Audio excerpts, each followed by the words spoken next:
ఇక్కడ పక్కన మనకు పనస పండ్లు కనబడుతున్నాయి. వీటి గురించి తెలుసుకునే ముందు అయితే వీడియోని లైక్ చేయండి, ఐడిని ఫాలో కండి, ఛానల్ని సబ్స్క్రైబ్ చేయండి.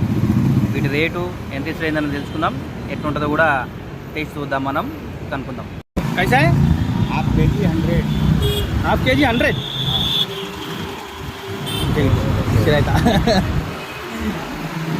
हाफ के जी 100. पाव के जी दे दो मेरे को, ज़्यादा रखो.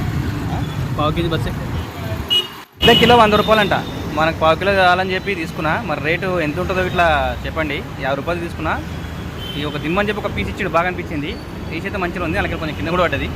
తిన్న తర్వాత గింజలు ఏం చేద్దామని ఆయన అడిగితే వాటిని ఉడకబెట్టుకుని తింటే బాగుంటుంది అన్నాడు. ఉడకబెట్టి మళ్ళీ ఫ్రై చేసుకుని అన్నాడు. నాకు వచ్చిన దాంట్లో ఒక 5-6 ముక్కలు వచ్చినాయి, అదే గింజలు వచ్చినాయి. అలాగే ఇంకొక 4-5 గింజలు ఆయన పక్కకి తీసి ఇచ్చిండు, ఆయన దగ్గర ఉన్నాయంట. ఇదంతా బంక ఉంటుందని చెప్పి నేను వీడియోలో చూసిన, ముట్టుకొని చూసినా నేను బంక ఏం లేదు. అది జిగురు ఉంది, ఆయిల్ పెట్టుకోలేదు అన్నారుగా. మరి ఎట్లుంటుందో మీరు కామెంట్ చేయండి, ముందైతే లైక్ చేయండి. Thank you.